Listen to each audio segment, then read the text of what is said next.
So the camera we're going to look at today is another Canon.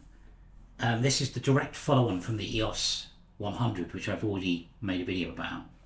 And it is the EOS 50E, or the EOS 55, or the Elan 2. They basically gave it like Minolta did with their cameras. They gave them multiple names in different territories, which is a bit confusing. So this came out in the 90s. And much like Minolta, Canon, because they'd gone, they had their new EOS AF mount, started to, I don't think Nikon did this, they started to add more electronic features. And obviously Minolta had the eye sensor start thing where you brought the camera up, it detected your eye, and it would start to focus even before you got the camera to your face. And it was triggered by the handle. But Canon went a different way, and Canon introduced a technology which is, I don't think I've seen it even on modern cameras. I mean, I've seen it in science fiction films.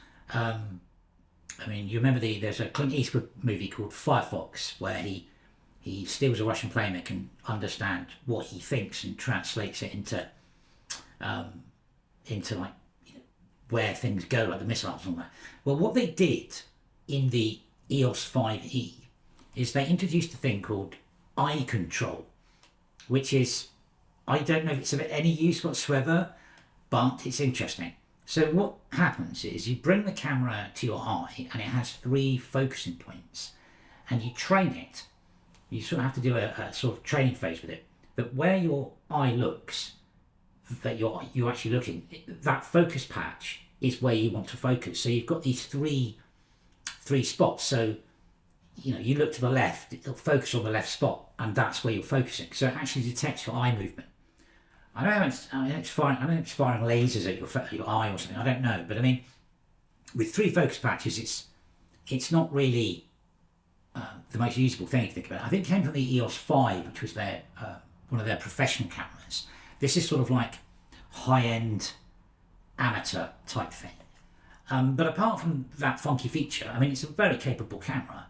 It's sort of, it's got great autofocus. I've got a 40mm STM lens on it, and it shoots. The reason I've got Canons with these Canons is because it shoots all the modern EF lenses, even today. And also there was something different about this camera. This was the first camera Canon introduced that had ETTL metering, I think it was. Beforehand, for the flash, it used to meter off the film and then give the information for the flash. With this, it fires an infrared pulse before you hit the button, measures what comes back from the pulse, and then decides how much flash exposure you need. That's if you watch the video about the EOS 100, that lens on that camera doesn't work on any other camera because they changed the metering system. And the 50, it doesn't work on this camera. The 50 is the start of this ETTL metering system, and so that lens I had doesn't work on these because of that information that's being fed from the lens. But yeah, it's a really bizarre looking thing. Big chunky bit of technology. It's not the most beautiful. Canon, I don't think, really nailed the design part of it, but it's plastic. It feels plasticky, but it's really functional. That's one of the things about it. It is a very functional camera, and it's got everything you'd probably want on it. So it's pretty good for like a 90s camera. But the eye control thing, I think they always had to. All those camera manufacturers at the time were trying to add a feature that the other ones didn't have to sell their camera. And this is much more to the masses, not to the professionals. But yeah, so we'll take a look at this one on the table, and then I'll come back.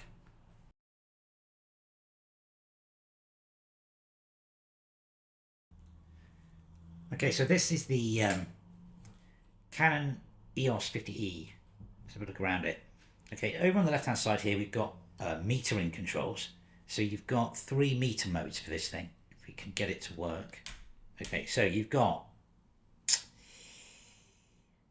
what's that? Set average, it's sort of center-weighted, and then this one, last one's called evaluative, which is sort of, I suppose, there's six sensors on this one for exposure. So I've got a timer button here, and then you've got a main command dial, which switches the camera off. So the L means the camera's off, and then you switch into program, all the modes. You've got manual. Now, if you switch to manual, basically, hang on, program mode fires up this side. Program mode, if you want to adjust, let's do aperture.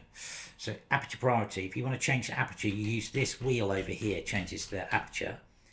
For shutter priority, you use this wheel over here. But if you switch to manual, you control, which one have we got there? The shutter on the front, and then you have to turn this on at the back. Flip this switch and operate this command dial here to change the aperture. There you go, 22, right. And then turn that back off. So it's not the most fluid transition between modes if you want to shoot manual. Let's put that back to P. So that's standard program mode. Then you've got this auto green square thing, autopilot. It just sort of works out what you're shooting and gives you the right thing. And then you've got all the scene modes, portrait, mountains, macro, someone running mode. Okay, and then over here we've got this extra mode called DEP, which is depth of field mode. I've never used it, but apparently what you're supposed to do is you're supposed to point the camera, the center focus patch, on the first object, then you press the button down, don't fire the camera, and then you point it on a second object in the background, press the button down, then you take a photograph, and the camera then works out the correct depth of field and everything for both items to be in focus, if that makes sense. Okay, then you've got CF mode here, which is for the custom functions. Quite a few on this. It's like leader out, all those kind of things. Then you've got CAL mode, because remember this is the eye focus thing.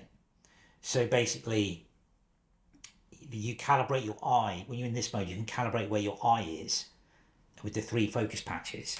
And that's the command dial. Let's turn it back to P. Over here we've got flash. Up it comes. Switch the flash on. Then we've got 3 modes. One shot, AI focus, and AI servo. I don't actually know the difference between AI servo and AI focus. I think one of them is the eye control and one of them isn't. But that's just like press and lock. AI focus, not sure. Maybe that's the eye control mode. Anyway, it's in there anyway. And then you've got your shooting speed, see if you'll film. So that's like continual. That one there is one shot and stops. Okay, so let me put the thing back on. And to access your CF functions, your custom functions, you press that button in there. Then you use the wheel on the front to adjust. And this little button here allows you to select which focus patch in the camera you want. There's 3 of them, so you can, like, if you don't want to use all 3 and just use the center one, you press that button in, use the wheel to get to the right one, and then you leave it. Okay, on the back, you've got sort of like a command mode. To change the ISO on the camera, you press this button in here, and you just tab through the command. Let's go back to ISO. There's ISO. So now if I roll the wheel and change the ISO of the camera, press it again. Now, actually, here we go. This is auto bracketing, and this, you set up auto bracketing for how many different levels of exposure you want on each of the auto bracketing. Hang on, go back there, roll it. There you go. So it's like how many steps of exposure. That one is red eye. For the flash, that's like peeping, if you want the camera to peep. And this is how many auto brackets you want this on, I believe. Yeah. And then back to, oh, that's the flash compensation. The last one's flash compensation for flash there. Okay. Now, if you want to change your compensation, you can do it with the back wheel when you're shooting normally. You switch that on, you can change your exposure compensation on here as well. And also, you've got this button here, which will do the auto film rewind. So yeah, so that's top and back. Let's look at the front. As I said, it's got this ETTL metering system for the flash. That's that big red eye there that fires out an infrared burst. There's no mirror lockup, things like that, or depth of field preview. There's just a button to open the camera back up again. On the bottom, here we go, batteries. This has got some annoying batteries because this is our, what have we got? 2 CR5s. Now these aren't not all 2CR5s were made the same size. So sometimes you buy them for this thing, they don't fit. Is that going to go back in? Yeah. I think there was a battery grip you can get for it as well. And then here's the door mechanism I was speaking about, if that stays in focus, that fails. And it's inside here, there's a catch. You have to replace it. Be very gentle with that. And there you go. I think that's all of the functions of that camera. Yeah, the timer. Yeah, so that's it. So that's the Super Spacey Canon 50E with eye control. Yeah, very good though. Great camera. I don't know if you'd ever want to use the eye control. So there you go. There you have it. Put that there.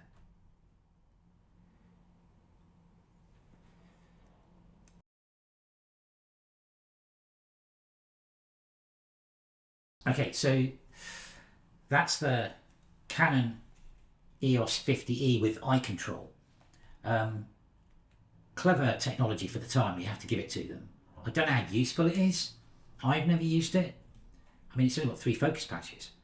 But no, good camera. I mean, yeah, I keep these around because I've got a lot of EF lenses for film cameras, for like video stuff. So these are always handy to have, because you can put one of these in your bag, and if you're shooting with some other camera with an EF mount on it, you can stick someone here and shoot some film. But yeah, I mean, these do have one major weakness, which is this door latch here. Okay, now the door latch mechanism, this has happened to me twice on this camera over the years. All of a sudden, just disintegrates. And so I was literally, every time it's happened, I was taking a shot and then the back door just pops open and ruins your whole roll. It's a major weakness on the cameras. However, thanks to modern technology, there's guys online who know about this problem and they 3D printed the replacement part. And it's actually quite an easy job to replace the actual door latch on these. Really simple. I think they're selling like packs of 2, so I've got a new one in here now, another one I've spare. But that's the only major problem with this, is that door latch thing. It was a big problem. I mean, literally, it's just the strangest thing. You took the shutter and it just snaps and it pops open. So, I mean, maybe the materials the newer ones are made of, last a bit longer, the 3D printed ones, because it's quite fragile. But yeah, so there's a couple of YouTube videos you can watch about how to disassemble this and get that in. So if you find one online with a broken door latch, you can buy the 3D part and off you go. Anyway, there you go. Canon 50E. Thanks for watching.